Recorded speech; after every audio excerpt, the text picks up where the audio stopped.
Last year we broken the symposium into two symposia to make it a little easier. And quite frankly, by the time we got to the afternoon last year, everybody was glazing over. So we decided to keep it into two small segments. My name is Neil Fogarty. I'm the coordinator and founder of Before I Die Ohio. I'm also president of Dodds Memorials out of Xenia. What I would like to do is just take a moment to explain how this event happened. In 2018, I actually dragged my poor wife to New Mexico because I was very curious and attended my first Before I Die festival. And unlike most attendees that just handpick things, I attended pretty much every event to learn. And I got to meet Gail Rubin, who is the founder of the New Mexico event. And Gail is a larger-than-life character. She's the doyen of death. And she is a licensed thanatologist. She is a death doula. She does all those things. And obviously, in the realm of New Mexico, we experienced Dia de los Muertos dinners and a lot of unique things. So I came back to Ohio with a passion that I wanted to bring this to Ohio because I felt that the Midwest really needs this. Because in the country in general and in the Midwest, specifically, we're really lousy at death. We just don't do death well. We can celebrate, births and gender reveals and celebrate graduations from kindergarten and sixth grade and high school and college.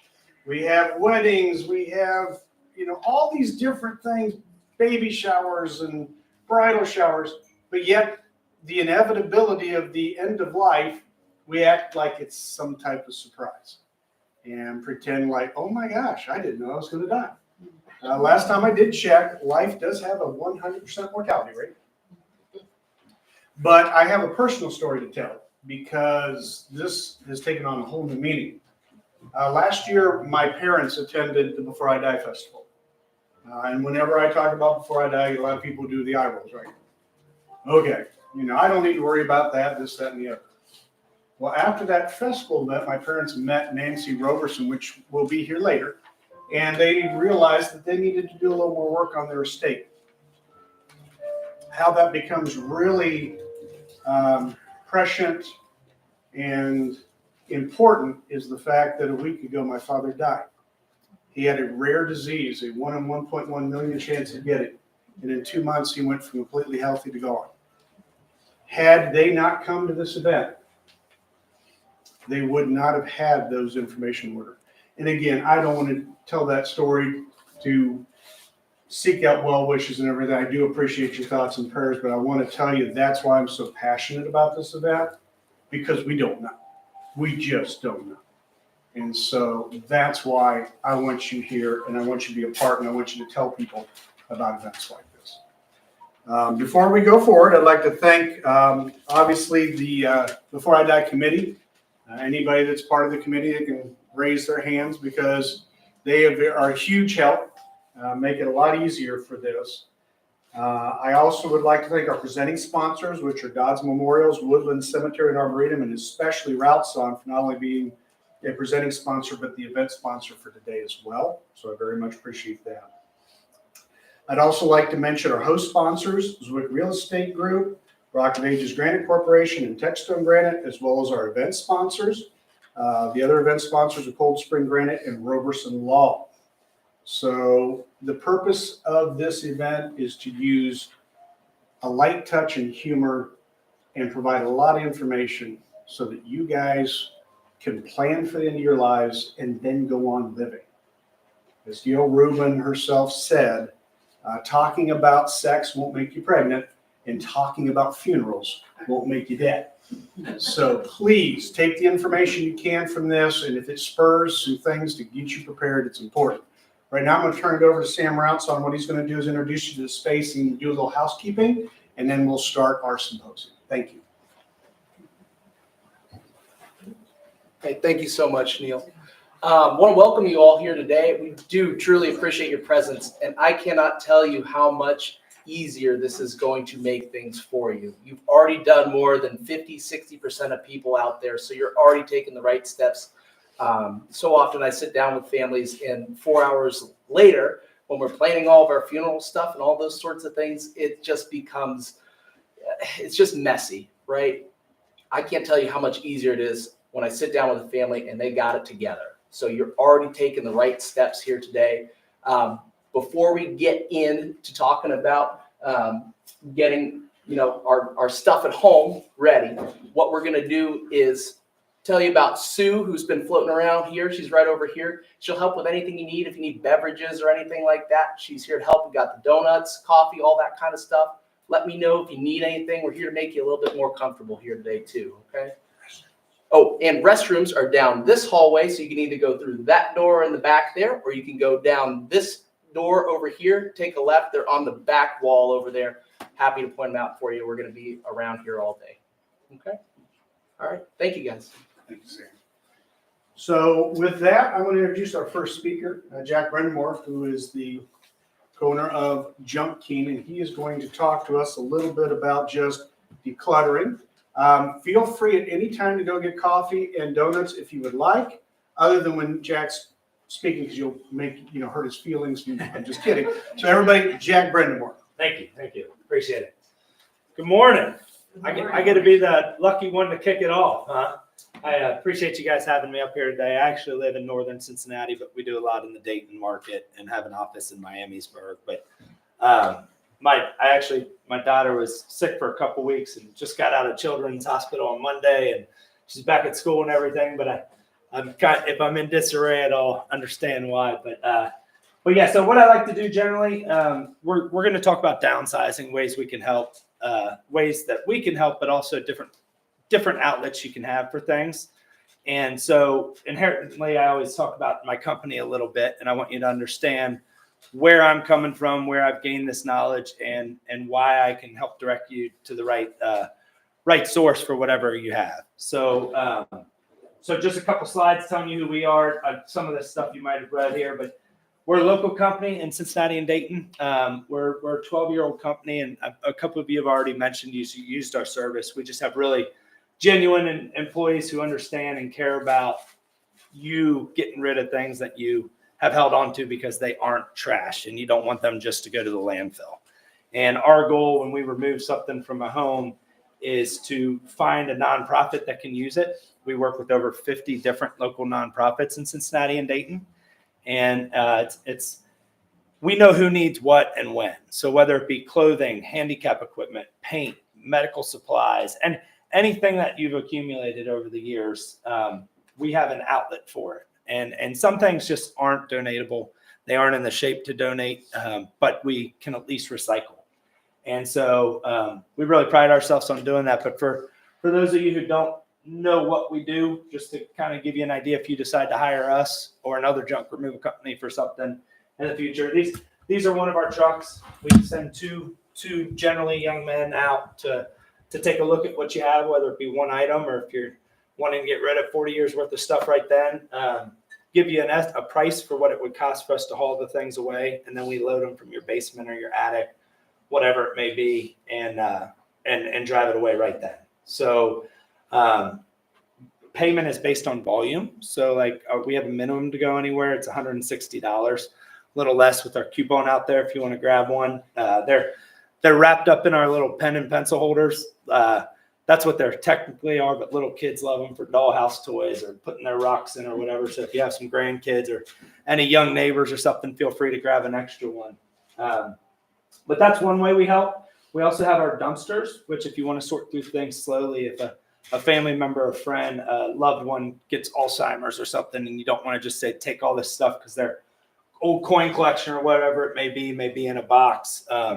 It's a little easier to sort things slower. It's a 3-day rental, but then it's harder for us to donate and recycle. So if it's important to you to not have stuff rained on is ideal with our full service, but it's a little bit more because we do the labor ourselves. I mentioned we recycle if we can't donate. Pretty neat fact is last year we kept 860,000 pounds out of Cincinnati and Dayton's landfill. And to put that in perspective, that's 82 school buses worth of weight or 5 Boeing 727 airplanes. So making a real impact. It costs us more to do what's right on the back end, but we have amazing employees and amazing customers because of that extra effort. This year, actually, through the first half of the year, we've kept 1.1 million pounds out. So everybody needs to be conscious of what we're doing for recycling efforts. And I'll talk a little bit about that today, just ways, even if it's not for downsizing specific, ways that you can try and recycle and be a better steward for our younger generations. I do like to mention our recycling center in northern Cincinnati. We're trying to replicate it up here in time. Dayton's not as established as a market for us, but it's a really special room when you walk in. It's called our nonprofit spotlight or showcase.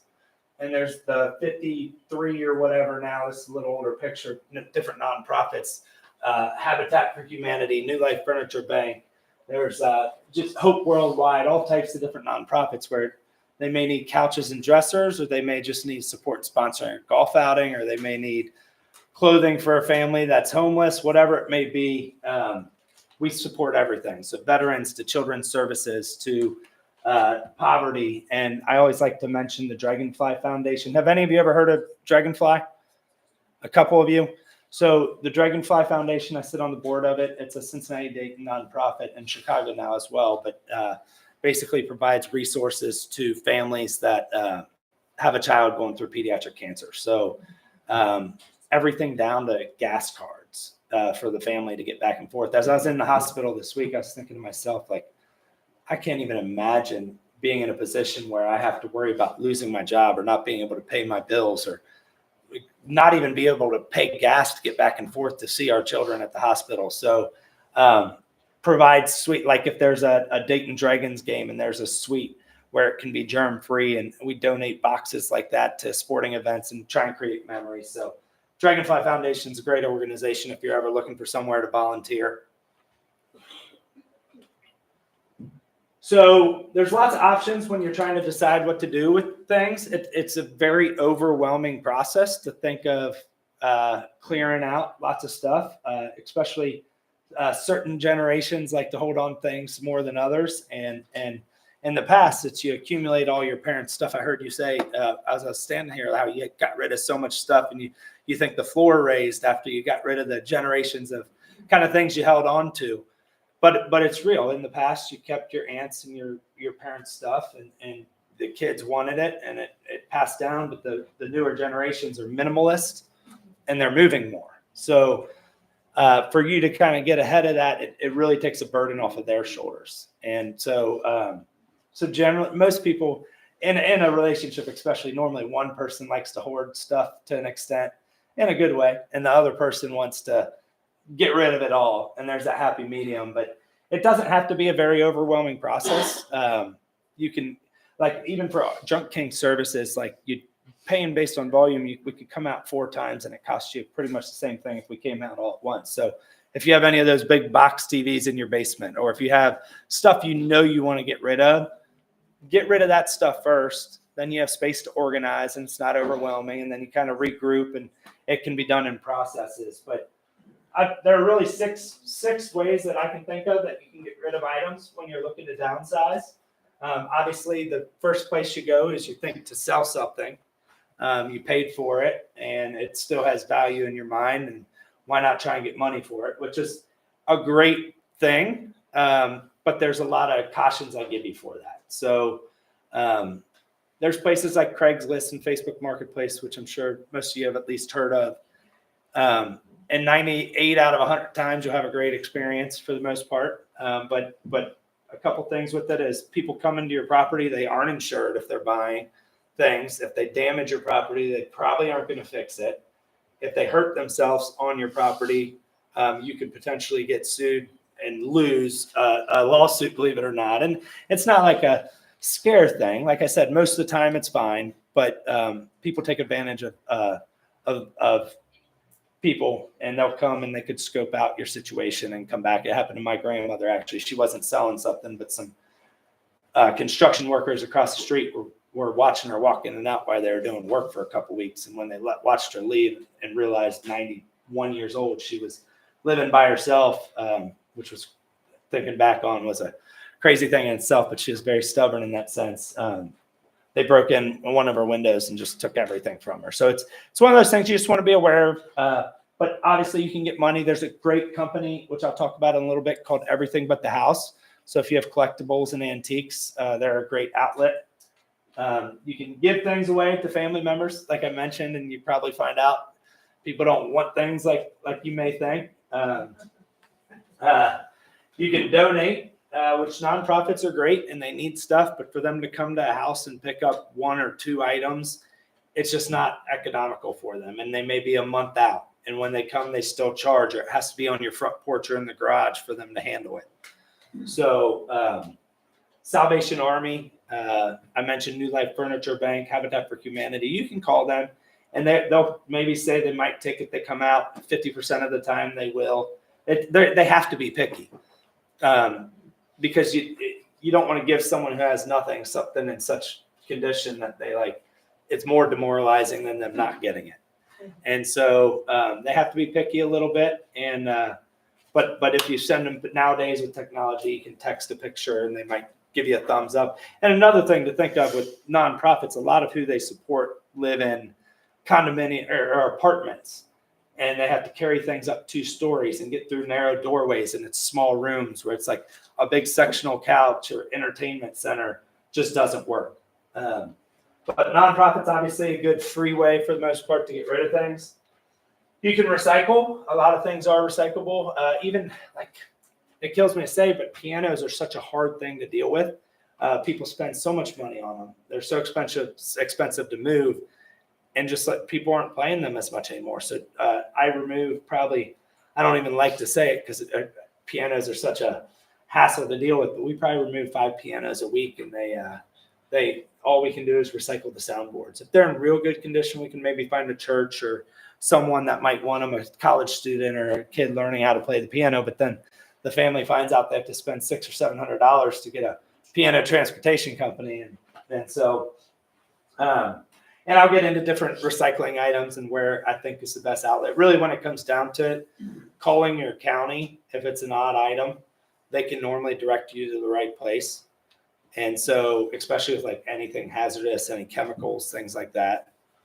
I know I'm talking a lot and giving a lot of information. Obviously, I'm very passionate about downsizing and doing it right. But I don't know, if people have questions, is it appropriate to ask throughout or at the end? Okay, so interrupt me, throw something at me, raise your hand if you have anything. Repurposing is great. That's kind of in the sense, one thing we do is we recycle styrofoam.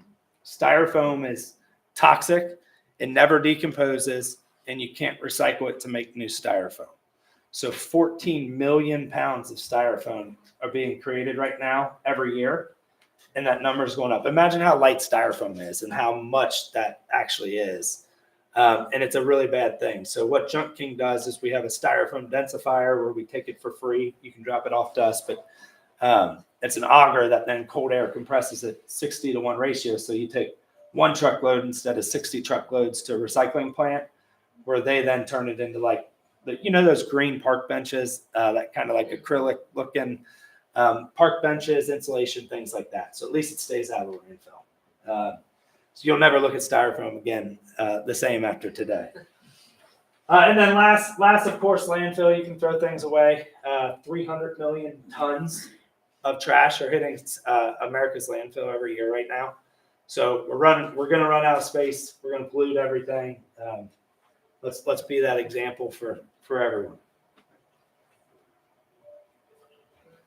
So furniture and household goods, the bigger, bulkier stuff, tougher to carry, tougher to get out, but some of it's in good shape. The entertainment centers that fit those old TVs, that fit no TVs, there's nothing to do with those. People can use them for like clothing racks, but they're so heavy and hard to deal with. But I strongly suggest if you have things in your house, Everything But the House is a great, I've known the co-founder of that for over 10 years now. They're a great company, an online auction company with over, I think, 3 million unique bidders daily on their site, like some crazy statistic like that. But they come out for free and they'll look through your house, you'll show them things you want to get rid of, but they might show you a clock on the wall that you think's nothing that's made a special company made it that they know that can yield $1,000 to $5,000 or something crazy like that. And so you can generate some revenue and get rid of some things in the same process. So ebth.com is that company. Goodwill actually won't pick up, or at least they used to not. I haven't verified that in a little while. Like I said, with some nonprofits, there's like a $25 fee or something just to help cover their gas. And then you can also just put stuff out on the curb, and depending but I don't want to say Billy Bob because someone might be named Billy Bob, but if somebody in their pickup truck comes by and picks it up, then you get rid of it for free too, especially with like appliances and things like that. But again, if they, God forbid, if they hurt themselves loading it, or if they hit your mailbox with it or pull off in your yard, you're just kind of facing something you don't want to deal with. And then obviously the hallway service, which we've already talked about. Jack, Yes. walk me through that everything but the house model. So they'll come out there, they'll say, hey, this is valuable, this isn't that valuable. Then talk me through what happens. Okay. So they come out, free consultation. They look at what you have. They decide if they want it. If it's smaller stuff, they can take it right then. And they're an established, very respected company. They do an inventory list, all that. But they, if it's bigger stuff, they'll schedule a time to come get it. Then they take it back to their sorting center. They catalog it. They get pictures, like real professional, good pictures. And then they list it at the time they think it would be best. Generally, it's immediately. But if they have a car sale coming up and they know, and you have a car you want to get rid of, they'll wait for that sale a month down the line, or a special photography or pictures, paintings. If they have a special art sale coming up, they kind of hype that up with their tons of people. And then when, like any auction company, of course, they have to make their money. It's tiered. And don't hold me to this number, but I believe like anything under $100, you get 70%, they get 30. Anything over 200, it's 75, 25. Anything over 500, it kind of tiered up to where anything they sell for over 1,000, I think it's a 10-90 split. But once it sells, they just mail you a check, and it's as simple as that. And all along the way, you can watch the whole process of it getting inventoried. You can see the pictures. You can see the listing when it's going live. You can watch the bids. It's actually kind of, if you go to the website, you might get addicted to it and start adding to your stuff you already have. But great resource. And if you have any questions, I'll give you my contact info. I can link you up with Jackie Denny, who started the company, and she's great and can answer any questions. They're very honest too, like they'll tell you, yeah, this won't sell or this will sell, so. So they'll come pick up the stuff. Yep. Take it to their site. It's kind of on consignment in a It's sense. exactly on consignment. If they sell it, they sell it. If they don't, you can come pick it up or whatever. And there might be a pickup fee. I'm sure there is. It's probably very reasonable. But a caveat with any auction company is it starts at $1. And you have to just have faith in the history of them. And we'll sell some things. I'll talk about that in a minute that we get from jobs, and I'll explain that. But historically, they actually do a really good job for you, more than other auction companies. So when I told you I'd come back to recycling a little bit and kind of go through some different items. Mattresses, like if you're going from a house to a condo or a condo to a long care center, mattresses, you probably have a guest bed in another room or something, or your old kid's mattress or whatever it may be. King mattresses are very difficult to donate. I have an outlet for them where we pad shipping containers going to third world countries to protect the stuff that we're donating, and then they use the mattresses once they get there. So it kind of twofold.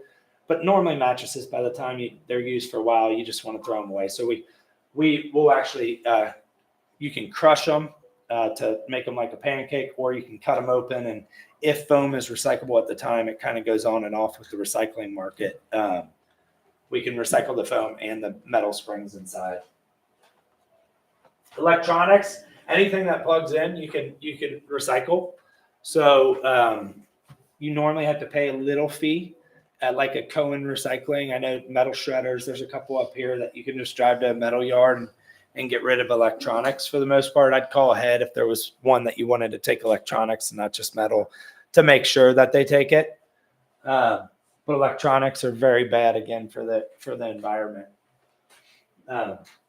Tires are also one of those things that there's actually a crazy law in Ohio, which I'll explain why they have it. But if you transport more than 10 tires at a time, it's a felony. Believe that or not, it's a felony unless you pay for like a $16,000 a year tire hauling permit, because tires just, first off, when they catch fire, they don't go out. So if a car gets in a wreck and it's got 20 tires in the back of it, it's trouble along the roadway for the person, for the other people in other cars. But then they end up in creeks, and they just are havens for mosquitoes and breeding different things. So tires, you can recycle those in lots of different places. Just your local tire place, like to tire discounters or something, we'll take them generally for a small fee. We'll take them. We charge $10 if they have no rim, $15 if they have a rim. I have to pay $8 and $12 or something to get rid of them. So that's just kind of passing on our fee. Plastics are one of the most difficult things to deal with. Consumer plastics, there's those generally green dumpsters at parks. Even if you don't pay for a regular service, you can kind of take your different consumer plastics there after they're cleaned out. It's very important to clean out plastics, and even anything cardboard, like a greasy pizza box can contaminate a whole bin to where they have to dump the whole thing. So you want to make sure you only put cleaned out recyclables, but taking them to the park if you don't want to pay for the service is a good option. Every park pretty much has some of those. Sporting equipment, if for some reason you have lots of old sporting equipment in your garage. Do any of you remember Brenda Moore Sporting Goods? Yeah, back in the day, that was my family's company, but it's one of those memories where people, when they hear my last name, they're like, is that Brenda Moore Sporting Goods? Like, they have to think back, but it's where they went for their kids' first baseball or softball glove. But if you have a bunch of old equipment, you can take it to a place called Play It Again Sports. Great for they actually give you a few dollars for stuff. So golf clubs, grandkids, whatever it may be that you have in your garage, that could be kind of an afternoon someday chore to get rid of some stuff. Books, paper, cardboard. There's several paper recyclers. Obviously, you want to not recycle books if possible, but everything's going digital. So you can there's half-price books all around where you can take your books and get a few dollars for them most of the time, and at least keep them out of the landfill. But any paper, if you have old tax paperwork, you can get certificates of destruction from the paper company or from Junk King. We can provide certificates of destruction for paperwork or computer hard drives. So stuff with your personal information you might be concerned about. If you ever take it straight to a paper recycler, just ask them for a certificate of destruction, and that way it's going straight into the shredder. How many of you have boxes of old family photos? Everybody, right? There's different places that do this, but one that I've heard a lot of people have good success with is Legacy Box Digitalize, where you can actually mail your pictures and they digitalize them all for you.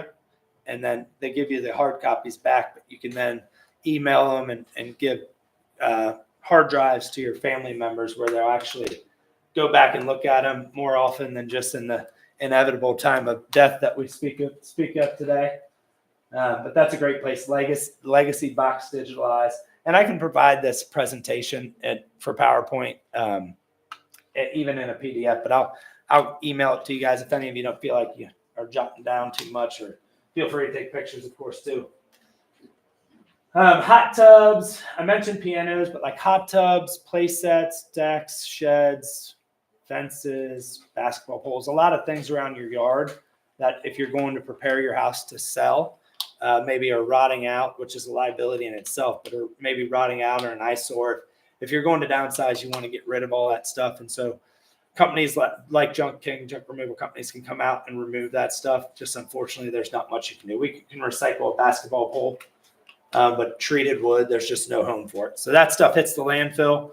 But just so you know, there are ways to do that without asking your nephew or someone to come out with their pickup truck and tear down a shed for you.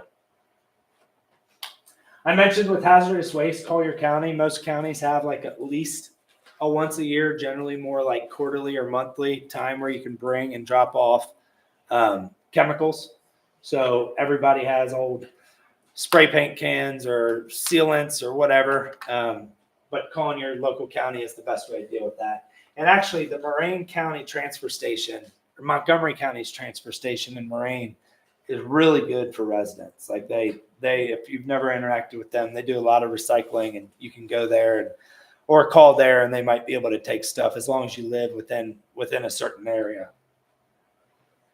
Have any of you ever heard of Matthew 25 Ministries? They're headquartered out of Cincinnati, in Blue Ash, if you're familiar.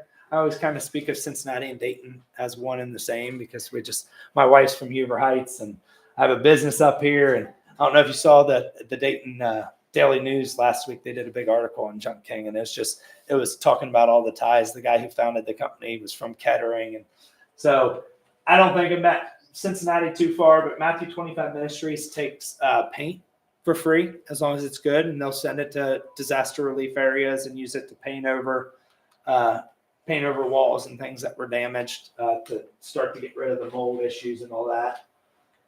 You can also open paint if it's bad. If you stir it and it looks bad still, you can mix cat litter in and let it sit for a couple days. And once it's hard and dry, it's safe to put in the trash can. It's not going to be harmful anymore. So that's an option. Appliances. So AC units, dehumidifiers, deep freezers, refrigerators have Freon in it. And Freon is what makes them run cold and very hazardous. And if you set one of those on the curb, it will be gone the next day probably, but the person picking it up is probably going to cut the Freon and allow that to run free into the air, and it's not ideal. So appliances you can generally take yourself somewhere like a Cohen recycling or a recycling yard, like I mentioned. When we pick them up, I have EPA certified employees that withdraw the Freon properly into units where then it's recycled. But just be aware of those four things: AC units, dehumidifiers, deep freezers, and refrigerators have Freon in them. And then I mentioned styrofoam already. Yes. If it's a non-working refrigerator, you could take that as well. And Absolutely. capture the Freon. Absolutely.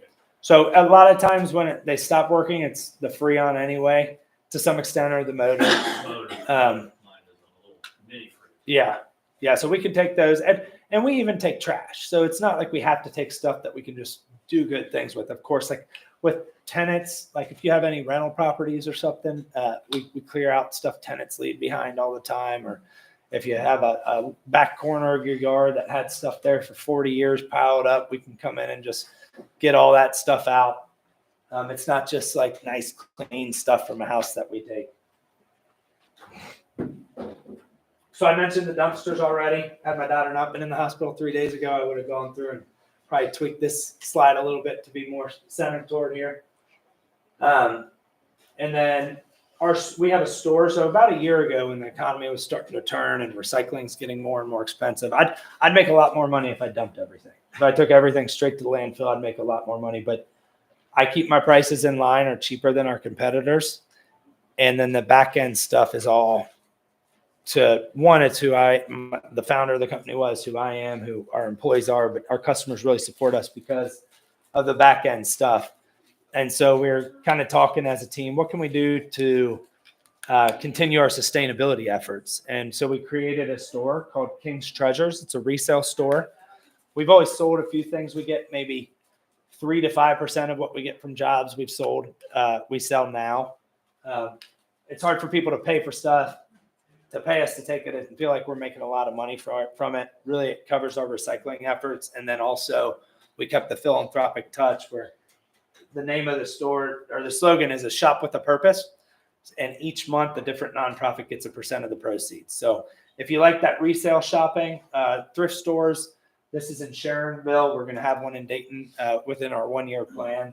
But it's a great thing. It's fun. If you want to do some Christmas shopping and come in, and this month it's the reuse and recycling hub. Next month we're doing USA Cares for Veterans Day in November. And so I always just kind of throw that in there to talk about. So that's our team, our employees. For those of you who mentioned before, if you've ever interacted with our company, great people who make you really feel comfortable through the whole situation and empathize with whatever your situation may be. So some people are kind of overwhelmed with the amount of stuff they've held on to. We've seen it all. But yeah, hopefully I educated you about different things. Is there anything that any of you have that in the thought of downsizing I haven't mentioned or talked about? Specific items or outlets that maybe I didn't do a good job explaining? Yes. I have a question. When we moved into our house, we have a basement, and there was heavy objects that were no problem getting down there, like a couch. Couch needs to go, but I don't want to have to take that back upstairs and jump in. That's why we have young employees. Most of our guys are 18 to 25, and they can do that.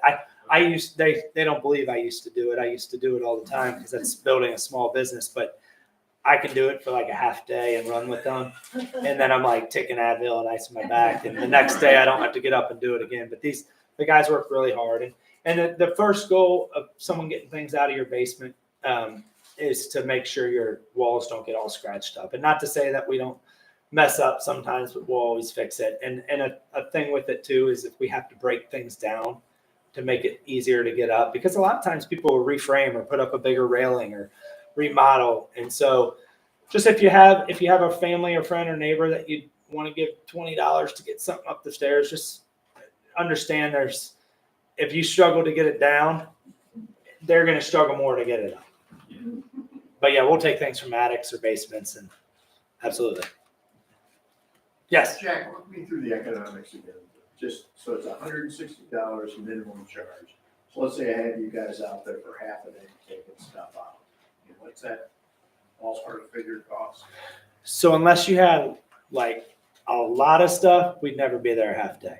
We come out, our guys are so quick, but so our minimum is the 160. That's like a washer and dryer or a love seat or something. It costs us about $120 to get two guys in a truck somewhere. Sure. But then there's 12 fractions of our truck from 160 to 195 to 245 or all the way up to a full truck. Have any of you seen our trucks? Some in the background. They're big. They hold about 7-8 pickup trucks worth of stuff. Our full truck, all labor, everything included to load things from your house, which is a lot of stuff, is $795 retail. Again, there's coupons out here, and if there's multiple trucks, we can work with you. If you have time and you get stuff in the garage, no matter who you call, if you can get things to a garage, people can normally work with you because they don't have as much labor to do it. Jack, you gonna be around a little bit? I can hang for a bit. There's a break in between for a little Yeah, bit, right? because we've got a break at 10:30. So if there's more information you want to get from Jack, he will be here at 10:30 to do that. 10:30, I'll have to be gone by. You have to be gone I'll by? tell you what, I'll put some of my business cards out there, and if you want to call and talk about it, I'd be glad to talk But to to you. give equal access to all Yes. speakers, I just want to, Absolutely. first of all, let's thank Jack for, by all means, we appreciate that. Hopefully you learned a little bit. And I didn't talk too much about the company. It's hard for me not to. Well, and you're also going to get a little bit different flavor. You know, Jack talks about the physical removal. Later this afternoon, if you stick around at 2:30, Denise Wick will talk about just the psychology and the methodology of downsizing. So these two pieces go real well together. So for those of you who are staying for that, it'll be another piece of this puzzle that's very important. So, Absolutely. Jack, we appreciate you Yeah, coming. thank you. very Thank much. you One more again. time, Appreciate it. Jack. Thank you. So what we're going to do is we're going to take a quick switch. So if you need to use the restroom real quick or anything, it'll be about 5 minutes before we invite Nancy Roberson in. So. Break.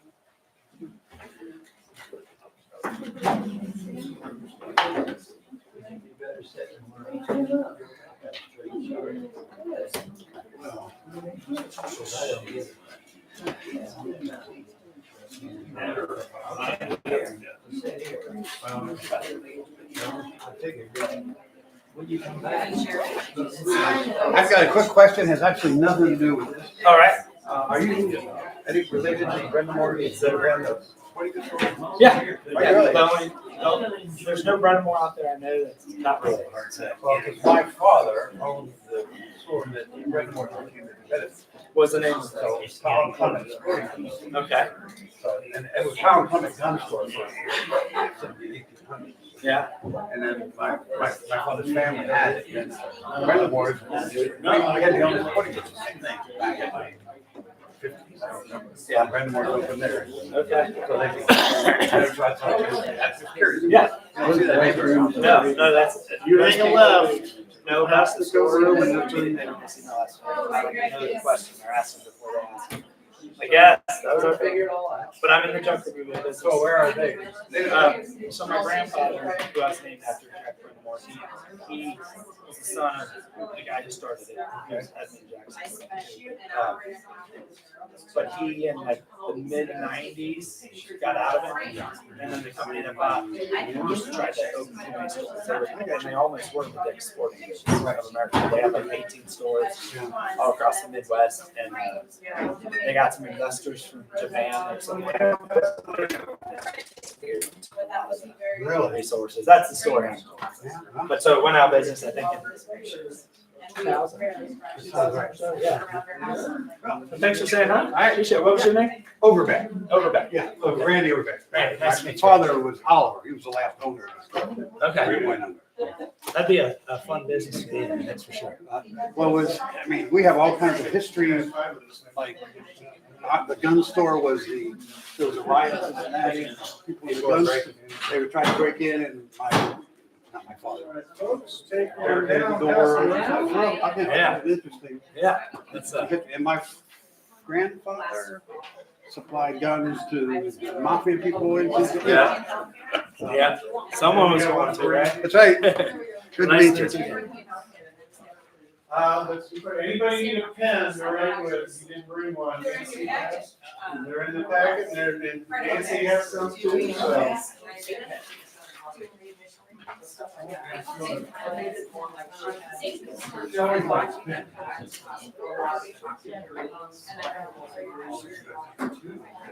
I remember.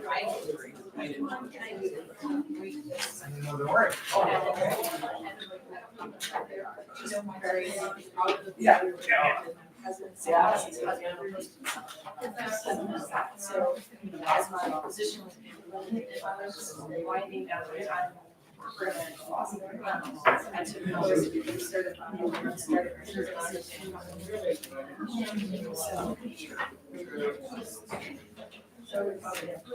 it is extremely challenging. And I started, I dipped my toe in it by volunteering in hospice. I started volunteering with hospice seniors because there was a lot. So for that, and then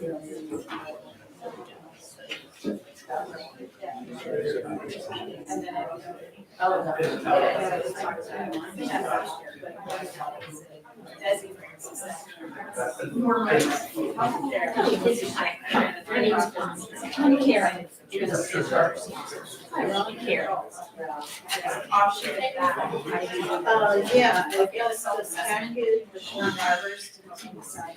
well, yeah, that. Yeah, there's- So I kind of broke that into business.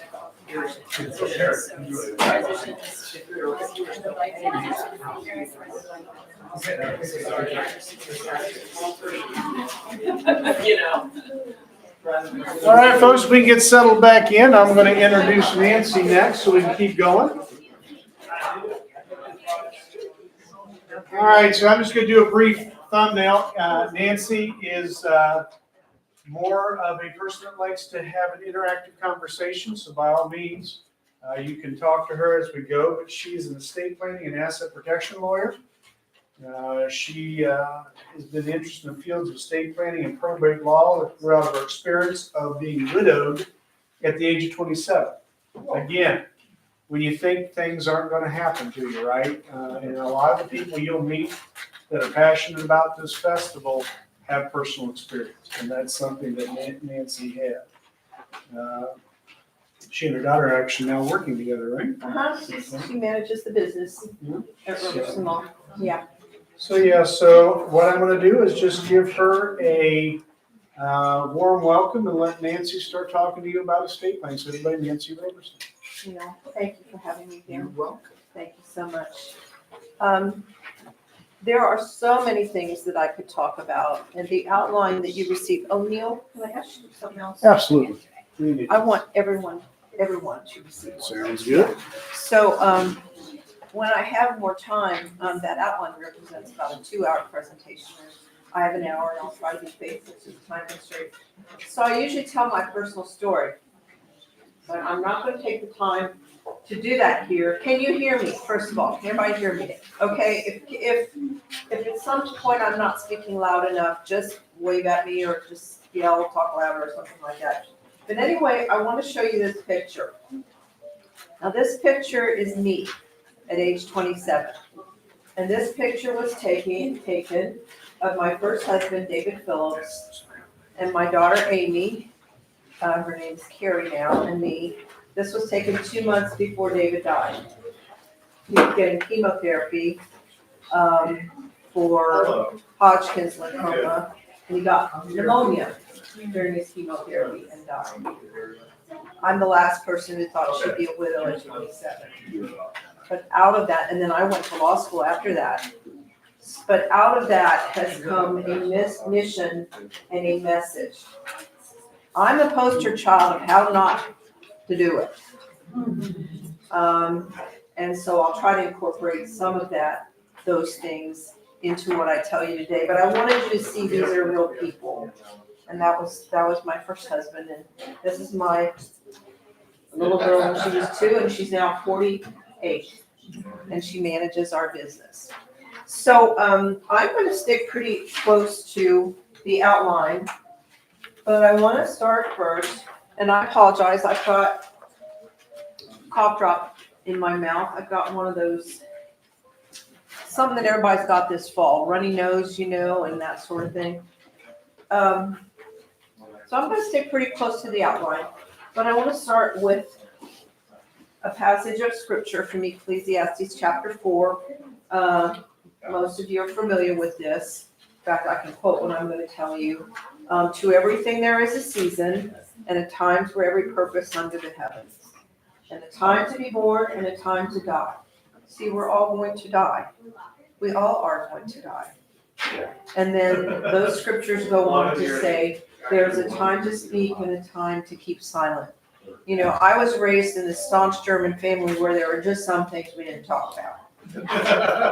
And we really didn't talk about death and dying much. When I saw my parents' wills sitting on the kitchen table, I was about 10 years old and I was scared to death. I thought, are my parents dying? Is something wrong with them? But we just didn't talk about it. But there's appropriate time to talk about it, and the time is now. So, I want to point to number 1 on the outline. Face the reality of death. So how do I do that? Not a pleasant thing to think about or talk about. Well, I want you to know that I'm a grammar nerd. My undergraduate degree from Indiana University is in English. And if any of you know Brian Gardner, he's the nationwide expert on grammar, and I follow him on Twitter. I'm really hung up on how we talk and what words we use. And one of the words a couple of the words I'd like you to incorporate in your vocabulary are death and dying. When somebody dies, say so. Don't say, what are some of the euphemisms we use for when a person dies? They pass. They're gone. They're no longer with us. Keep the buck. Yep. How about my little friend here? They croaked. Yeah. I grew up on a farm in southeastern Indiana, but it wasn't until I moved here to Dayton that I heard the expression, he bought the farm. You know that? Yeah, it's an expression for somebody dying. He checked out. He went home to be with the Lord. We say all these things, but we don't use the words death and dying. And I'm telling you, don't be superstitious. You won't drop dead just because you say someday I'm going to die. So incorporate those words into your vocabulary. It will help you to accept the reality of death. You know, C.S. Lewis, you can read the quote there. 100% of us die, and the percentage can't be increased. And then Elizabeth Harper Mill, who wrote a wonderful book called Seven Choices, said acknowledging that death is inevitable and seeing that death is an important part of life are the most important things that we can do to prepare for bereavement and also for our own deaths. So face the reality of death. Secondly, you may need to assemble a team of qualified professionals. Emphasis on qualified.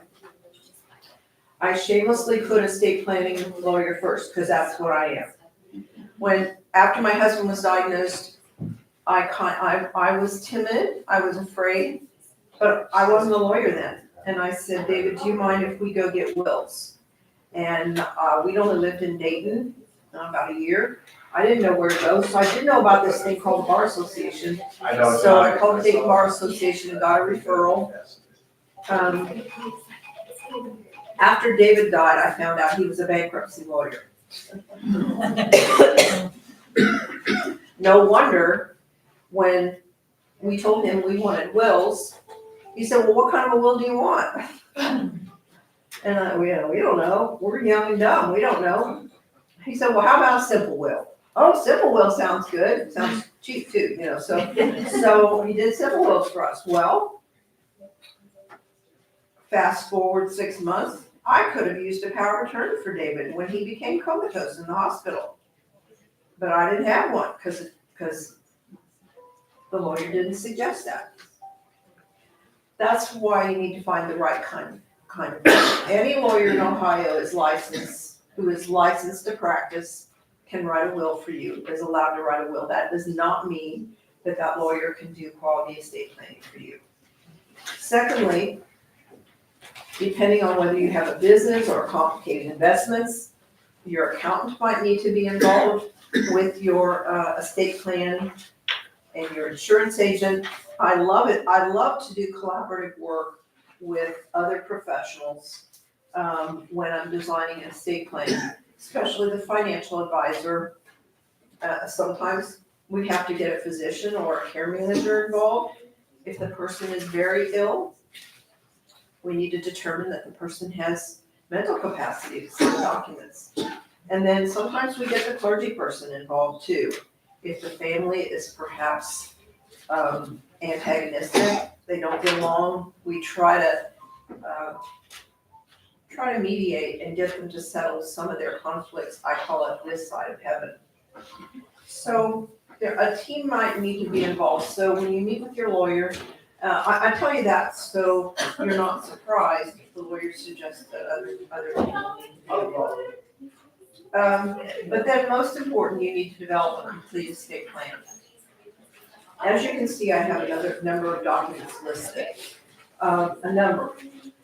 I've been practicing about 40 years. I've done a lot of speaking because it's part of my mission. And I had the experience one time where a young lady called and she said, I want you to do our wills. And we scheduled the appointment. And then she called back a few days later and she says, oh, my husband said he can just download a will from the internet for us and be done with it. Well, she heard my presentation about all the things that go into estate planning, but he hadn't, you know. So he thought all they needed to have was a will. But as you can see, there are so many things involved. Now, everybody needs a will. I'm guessing because you're here, you are already very interested in planning and perhaps have even done your planning. So you're not like the majority of Americans who don't have a will. Sad to say, most Americans do not have a will. A will is a written document in which you express how you want your estate to be distributed. Now, you don't have to be real specific in your will. If you're married and you want your spouse to receive everything, your will just says, I give my estate to my spouse. Or if you're not married but you have children, I give my estate to my children, or if you're not married, you don't have children, I give my estate to my nieces and nephews, or my church, the charities that I support, that sort of thing. So you don't have to be real specific, but you can if you want to. You know, if you have family heirlooms, or you have certain pieces of property that you want to give to certain people after you die, then those can be in your will. Or they can be in your trust too, if you have a trust. I'll talk about trust in a little bit. And then your will should also designate who's going to be in charge of your estate. Now, estate, when I use the estate, that's a technical legal term that means everything that you own. Before I went to law school, I thought of an estate is this Homerama type home, colonial para, you know, if you've seen Gone with the Wind, para. That was my idea of an estate. And then I went to law school and I learned that estate is simply everything that a person owns.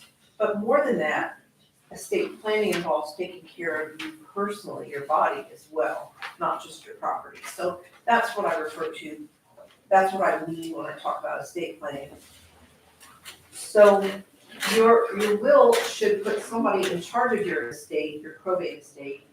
And in most wills I write, I put first, second, and third choices of people, because you never know. Lots of people choose like a couple. They'll choose John and Mary Smith, they'll either name them together as executors, or they'll list John and Mary. And I'll say, well, what if you go out to dinner with John and Mary and you all die? You know, who's gonna serve after them? So you need to think in those terms. Now, it certainly is possible to name co-executors, but those people need to get along and have some common sense. I've had, unbeknownst to me, one of my earliest clients in my career named her 2 living sons as executor. And the day she died, we had a meeting in my office and the war started and I found out these 2 sons hated each other. And eventually we had to go to court and get them both removed because they couldn't get it done. They just argued all the time and disagreed. So you can have co-executors, as I said, just make sure that they've got common sense and they get along. If anyone here is raising children under age 18, you can designate the guardian of those children in your will. Many grandparents are raising grandchildren nowadays. In fact, I have a book in my office to that effect. I have a client who raised her grandson, and she said I could have written that book. So that you can designate a guardian for your grandchild. Or if you have children under 18, you can designate their guardian. And again, designate first, second, and third choices. I also encourage my clients to include personal statements in their wills. I like my wills to tell a story and to be interesting documents. In the past, I've seen far too many wills that are just boring. And not only boring, but sometimes incomprehensible because the language used to write them is flowery and it's legalese and all that stuff. I know one time a man brought in a trust and he said, I don't understand this. And I read a few paragraphs and I said, I don't either. Let's start over, you know? So I invite my clients to include statements about their faith and values in their wills. And I have such a section in my will where I talk about that God has called me to do justice and love mercy and walk humbly with Him. And then some of my clients include statements about raising the children or the grandchildren too. You know, sometimes there are, like maybe the surviving parent would not be an appropriate guardian for that grandchild. And so we need to talk about that in the will too. Although you cannot commit slander, you should not commit slander or libel in your will. You know, there are most people who don't want their grandchild to be raised by a biological parent have some very strong words about that parent. But we don't want to swear or say inflammatory things in the will that could end up getting your estate sued for slander or libel. But just know that you can put things like that in your will. The preamble to my will says I live in Warren County. I'm domiciled in Warren County, Ohio, but I was born and raised in Indiana, and I'll be a Hoosier till the day I die. Because that's the way I feel about it. You know, you can put things in your will like that. They don't have to, your will doesn't have to be so.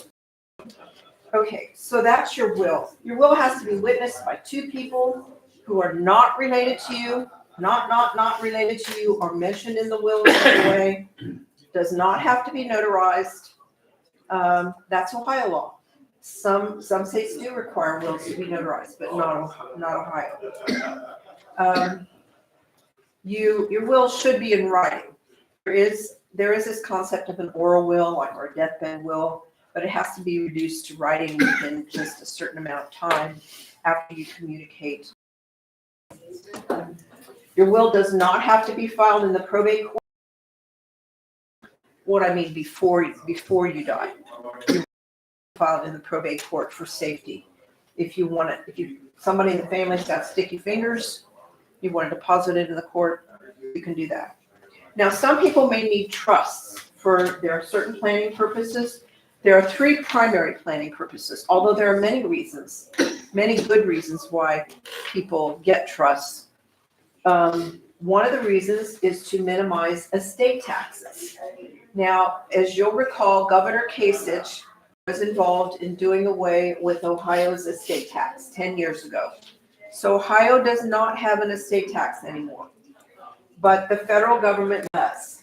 We have a federal estate tax, and my prayer for everyone here is that you would have a federally taxable estate.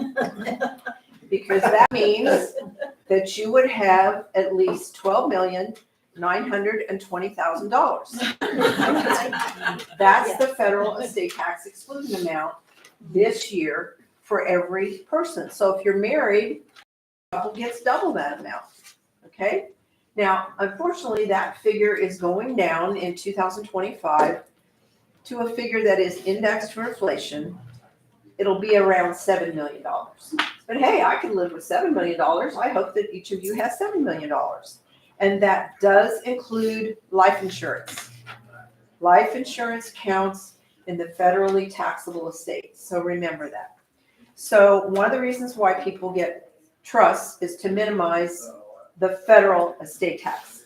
Now, another reason why people get trusts is to defer distributions to their beneficiaries.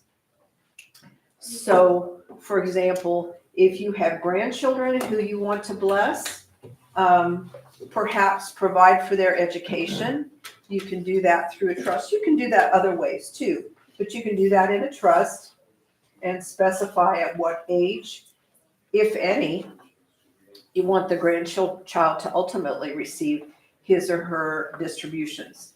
You know, unfortunately, sometimes our children and our grandchildren are not responsible. They're either on drugs or they just can't manage money, and we need to set up a trust for them. I have a client who set up a trust.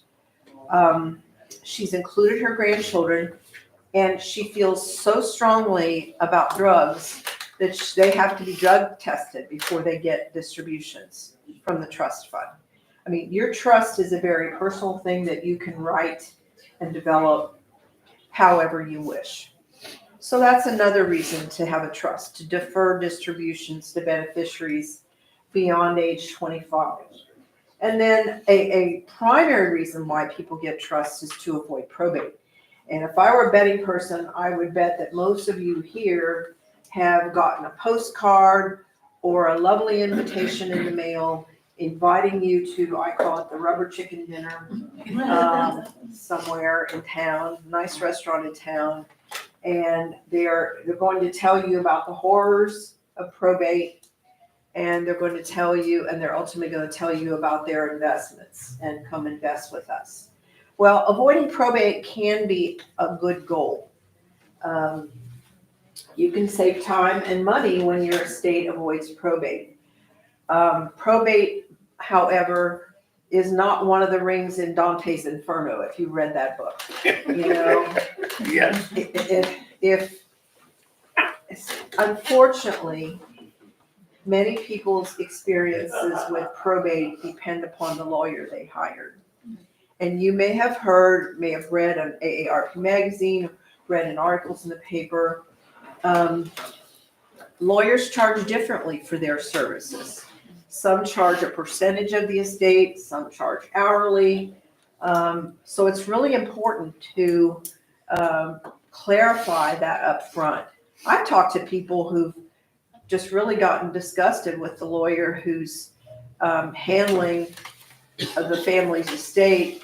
And they come to us for like a second opinion, and I'll say, well, let me see the fee agreement you signed. Well, we didn't sign a fee agreement.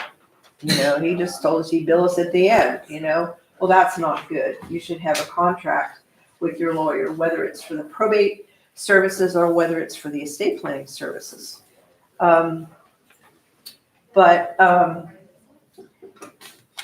Probate is the proceeding in the county common pleas court that supervises the administration of estates.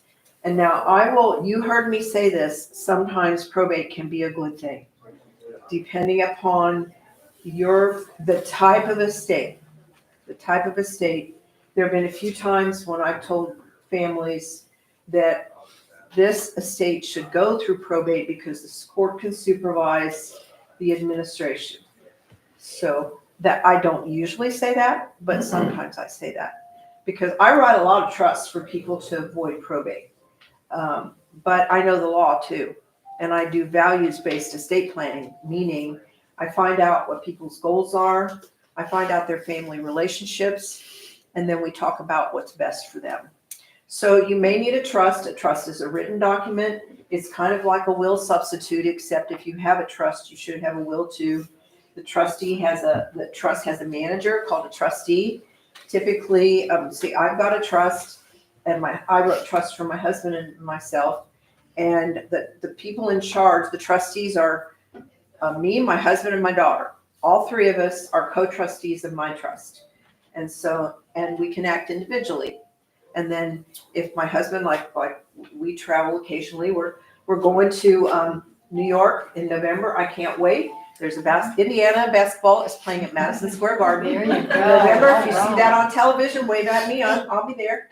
So we'll be flying off to New York. The plane goes down. Amy's the sole trustee of the trust. So, but basically you can put almost anything in your trust. You wouldn't put guardians or your kids, but almost anything about the distribution of your estate in your trust that you would have put in your will. So then, moving on, make sure. Is somebody keeping track of when I need to quit? Somebody is.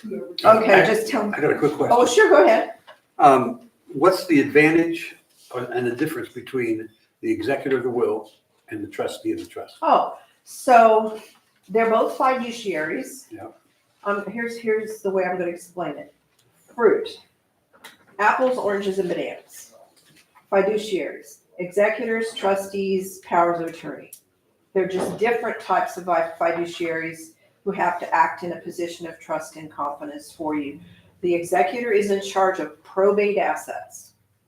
The trustee is in charge of the trust assets. Now, if you have a trust, generally my desire is that you don't have a probate estate, that we do such a good job of funding your trust, as we call it, that there won't have to be a probate estate. But sometimes there is. Sometimes there are assets that inadvertently didn't get put into the trust, and then we have to deal with them in the probate estate.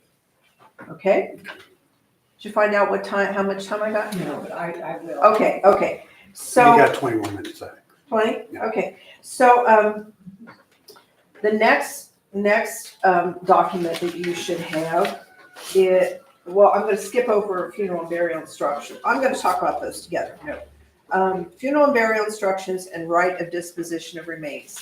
Now, right of disposition of remains is a document that was created by Ohio law back in 2006 after Ohio had a family that was squabbling about funeral and burial instructions for the stepmother.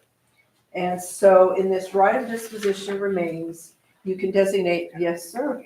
Like, okay, thanks. Your first, your second, and your third choices of people to be in charge of your funeral and burial after you die. Why is that important? Because families don't agree, you know? Even when you've got the funeral and burial instructions written down. I'll give you an example, and it involved Ralph's own funeral home. They didn't do anything wrong, but my client filled out funeral and burial instructions, and she filled out this right, we call it the rotor form, the right of disposition of remains. Well, they came to Ralph's home to plan the funeral, but she forgot to give the funeral director the form, the right of disposition of remains form. And also the lady had indicated on the funeral and burial instructions that she wanted to be cremated. Well, there were 4 daughters in this family. Mother had died, and there were 2 white sheep and 2 black sheep. And the white sheep wanted to follow mom's instructions, and they always visited mom, and they were involved in her life. They knew she wanted to be cremated. The black sheep hadn't seen her for years, till, you know the story, till she died, and suddenly they come in and you're not cremating my mother and all this stuff. And so the person who was named on the rotor form said, I don't know what to do. You know, the funeral director says we can't proceed when my sisters don't agree. And I said, well, your mother had a rotor form. You're in charge. You have the right to make the decision. And besides, look at the funeral and burial form. She's got cremation circle. So she said, well, will you call the funeral director? So I did. And I said, well, she's got a rotor form. And he said, well, that settles it, doesn't it? Just fax it to me. And that was the end of the dispute. So that's why you need one of these. Please, and that's a legal document. That's a legal document that you should have in your estate planning arsenal. You know, that's why you just shouldn't download a will off the internet and think your estate plan is done. Because there's so many other things to do with your estate plan. Now, also, I've got listed beneficiary designations. Beneficiary designations of payable on death and transfer on death asset. Now, let's face it, most of us, including me, are worth more dead than alive. I am. And my beneficiary designations are very important. So I've got them coordinated with my trust, and my life insurance goes into my trust, but my IRAs, because of the tax advantages, my IRAs go to my husband. And so your lawyer needs to help you to plan for those too. And then if you have, and we get involved in our office, I mean, we actually get involved with our clients, reviewing those things and guiding them into what's best for them. Now, if you have a business, if you own a business with someone, you should have a business buy-sell agreement. I have a business, Roberson Law. I have a partner, a minority partner, and we have a buy-sell agreement. And so someday when I'm ready to sell, or when I die at age 100, because that's what I'm planning, then she'll buy the business. By the way, I don't plan to retire. There's a rumor going down around town that Nancy Roberson's going to retire. I didn't start that rumor. I don't plan to retire. But a business buy-sell agreement might be appropriate if you own a business with someone else. Now, I've got premarital agreement, or your outline might say premarital or postmarital agreement.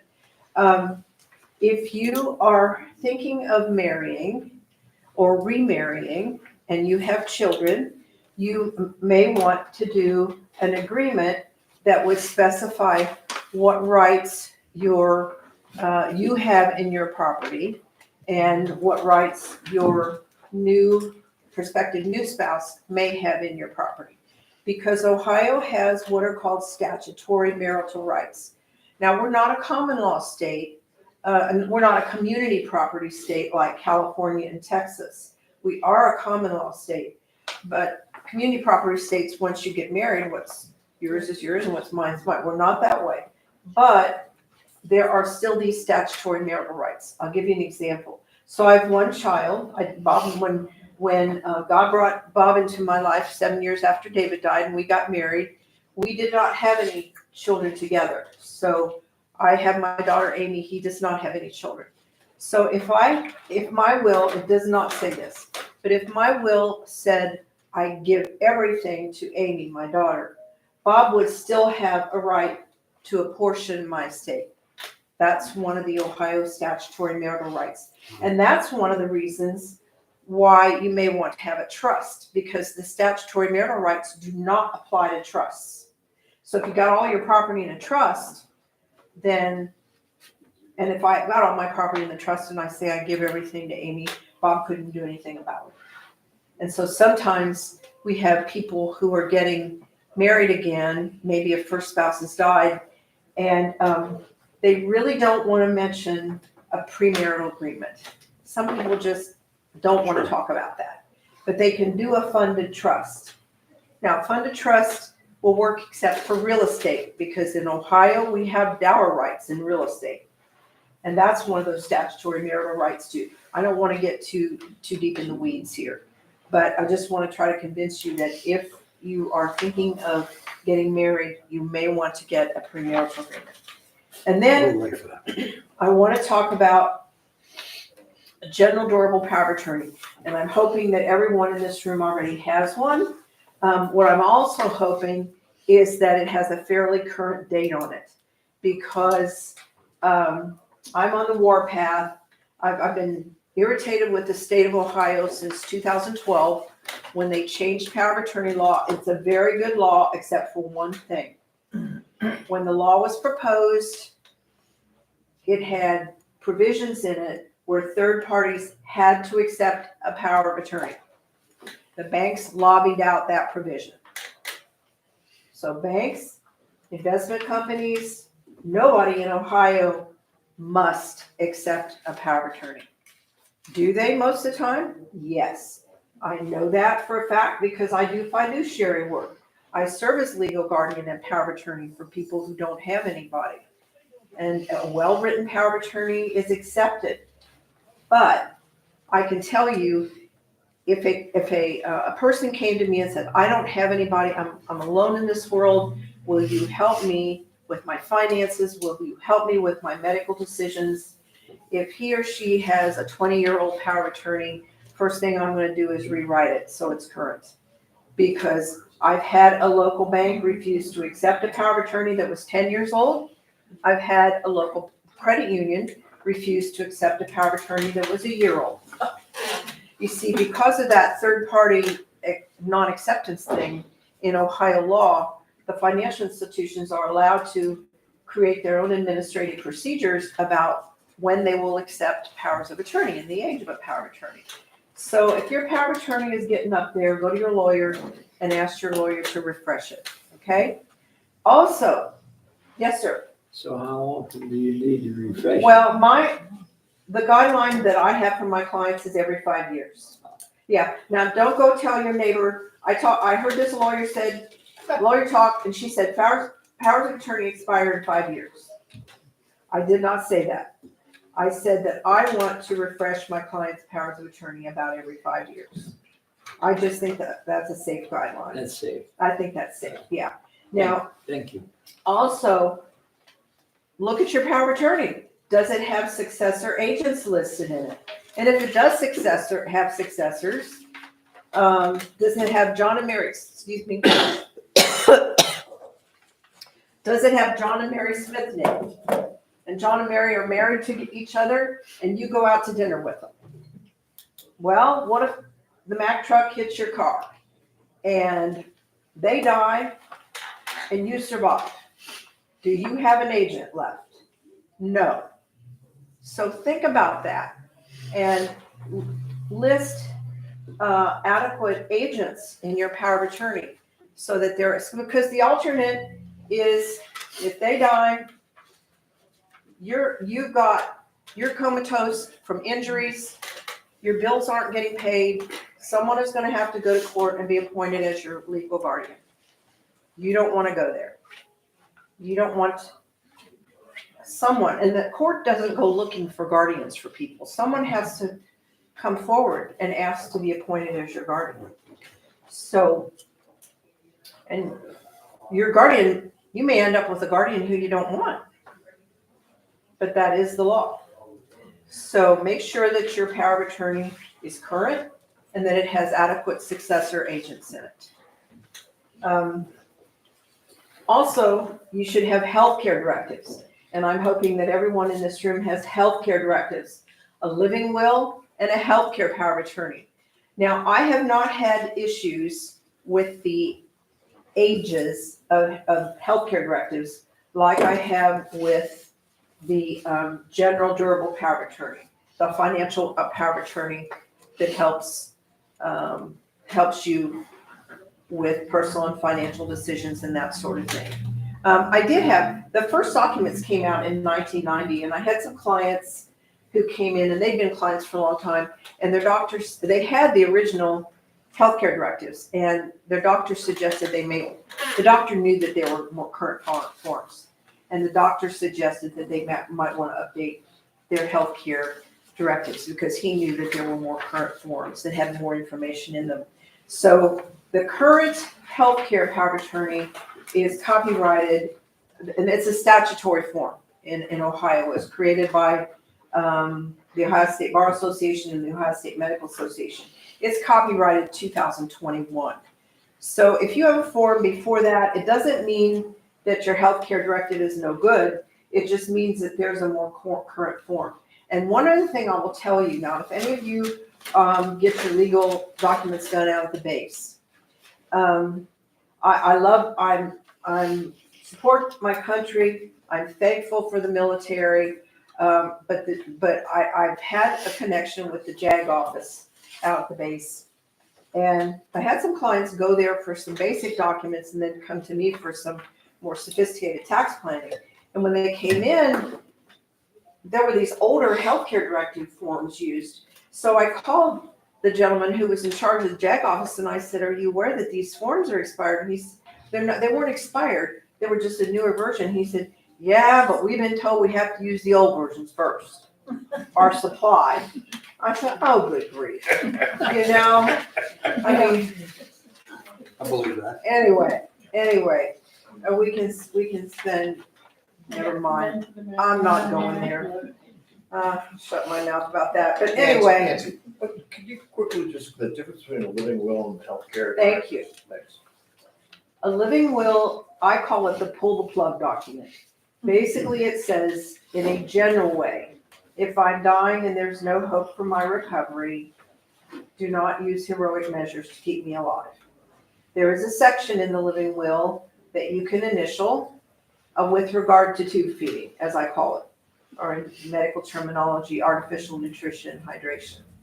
And if two physicians would determine that you've lost your brain functions, you can have artificial nutrition and hydration removed. That's a living will.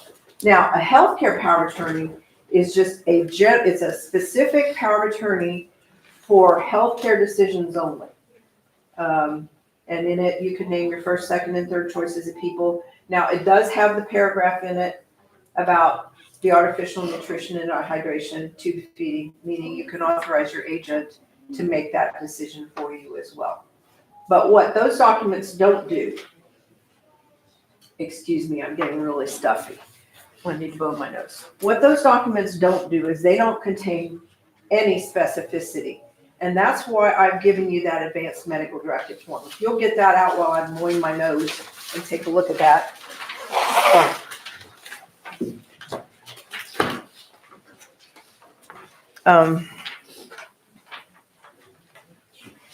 So I've been using that form for a lot of years. That document was created at the Harvard Medical School, and Harvard stopped publishing it, so I had an intern reconfigure it to make it really easy to use. And it contains 5 different hypothetical medical conditions and then various types of medical treatments. And what you can do is check whether you want, you do not want, or try it, and if it doesn't work, stop it for a particular type of treatment. And this is the specificity that we add, you can add to your living will and healthcare power of attorney by simply completing that form and attaching it to those documents. Okay? So my time is waning. I want to mention a couple other things. If you are a caregiver for someone, or you are being cared for someone, You may need a personal services agreement or a lease. And especially that's in the context, if your loved one is spending down to qualify for Medicaid, or if your loved one is paying you for services, you really need to have that personal services agreement in place. That's a written contract between you and your loved one, because if you don't and your loved one applies for Medicaid, Medicaid is going to say that money that that mom paid you was a gift, and they're going to disqualify mom for Medicaid. So I wanted just to mention, can I mention a couple other points, Neil? Yes. Okay. So number 4, I'll just mention, assemble your family's personal, financial, medical, and business paperwork. There's a practical component to estate planning that involves getting organized. I cannot tell you the value of getting organized. And then communicating with the people who are going to be in charge. Writing a letter of instruction. We have an article that we give our clients about that.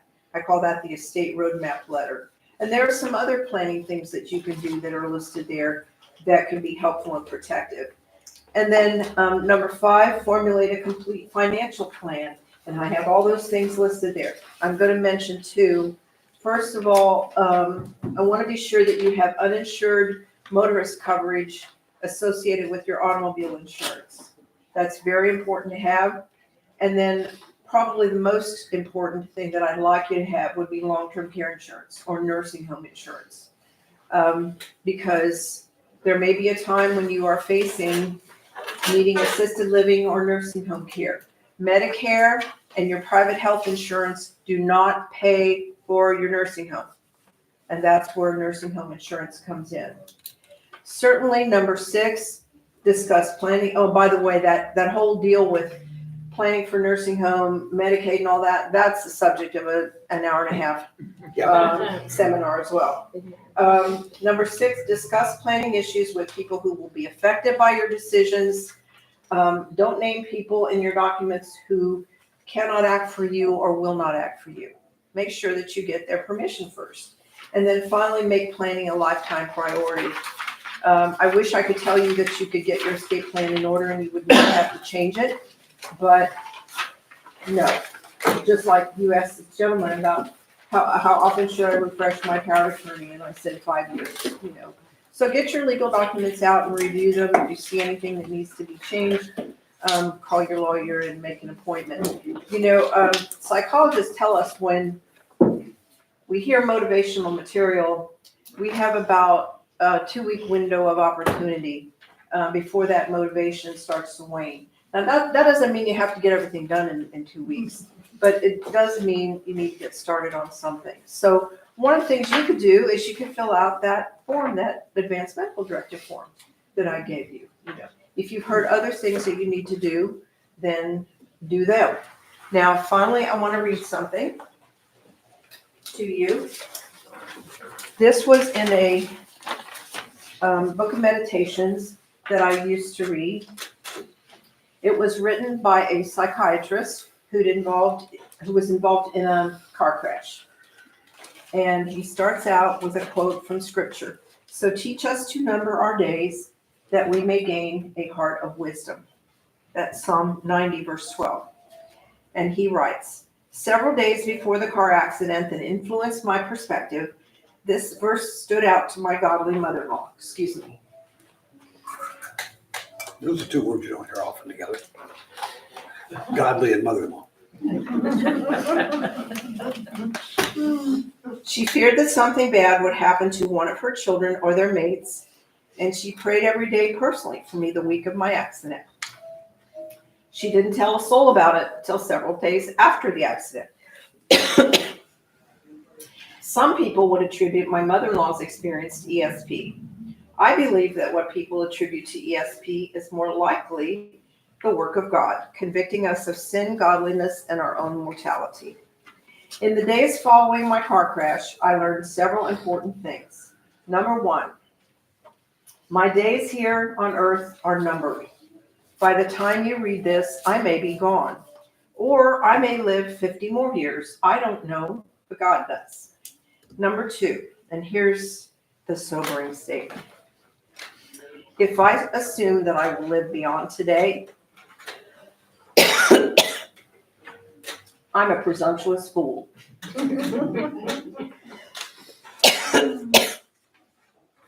If I assume that my spouse or children or close friends will certainly all live to see tomorrow, I'm a presumptuous fool because their days are numbered too. You know, those people up in Maine, Right. their days were numbered.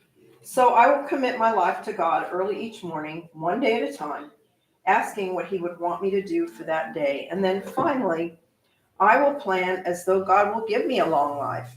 That's how I'm planning. But I will try to live as though today were my last day, because one day it will be. Thank you for coming.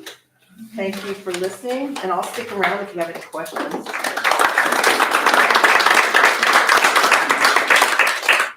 Thank you, Nancy. Well, like I said, to kick this all off, I was very blessed that Nancy was able to spend time with my parents last year and get their estate put together, because obviously nobody expected a year ago that my father wouldn't be with us today. And so when she talked about days being numbered, that's been a hard truth over the past couple of weeks for our family. I lost a nephew to suicide earlier this year. You just don't know. You just don't know. So folks, I'm not trying to scare anybody, but I'm telling you right now, we're not given anything beyond this moment. So please take advantage of what you've learned. I would give a shameless plug to Nancy. She can pay me later, or any attorney for that matter. Get your stuff in order. Again, not to anticipate you're going to die, but to be able to set it aside with the comfort knowledge that you can go on living and not worry about it. I have a question about that you don't want to be resuscitated, you don't want any means. If you're in an accident and you're the only person in the car and they have to resuscitate you, but you don't want it, how do you, or what do you need to do to tell the paramedics or whoever's there you don't want to be resuscitated? You can refuse. No, she Not said if you're knocked you're out. not conscious. I had that happen in Well, our family. no, I didn't understand your question. Yeah, she was completely, Oh, well, then she, you can't, because under emergency medical procedures, the EMTs, they have to work them. and then they have to leave you on for the 3 days. Yeah, so it depends on your age and your health condition. If you've been diagnosed with pancreatic cancer, ALS, Parkinson's, I would probably get a DNR order. And if you're wearing a DNR bracelet, Okay, they don't have to work you. okay. Okay, or if you have a DNR pasted on the dashboard of your car, Yeah. they don't have to work you, but otherwise they do. Thank you.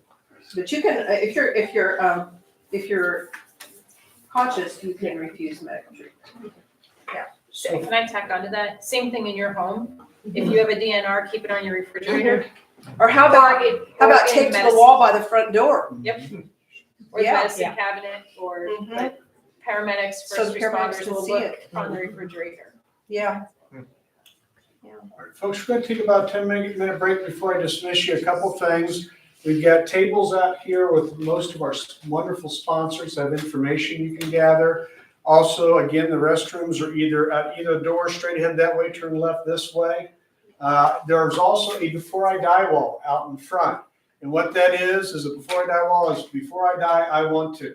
And so you can grab a piece of chalk and climb your favorite mountain, catch the biggest fish, whatever you want to. But it's a fun way to just kind of think about something on your bucket list and to share it with everybody. So if you have a chance, do that. And with that, let's take about 10 minutes, and then we will get back in here and go to the next program. And one last time, Nancy, thank you very much. Appreciate it. Thank you very much. You're welcome. You're welcome. I think so, yeah.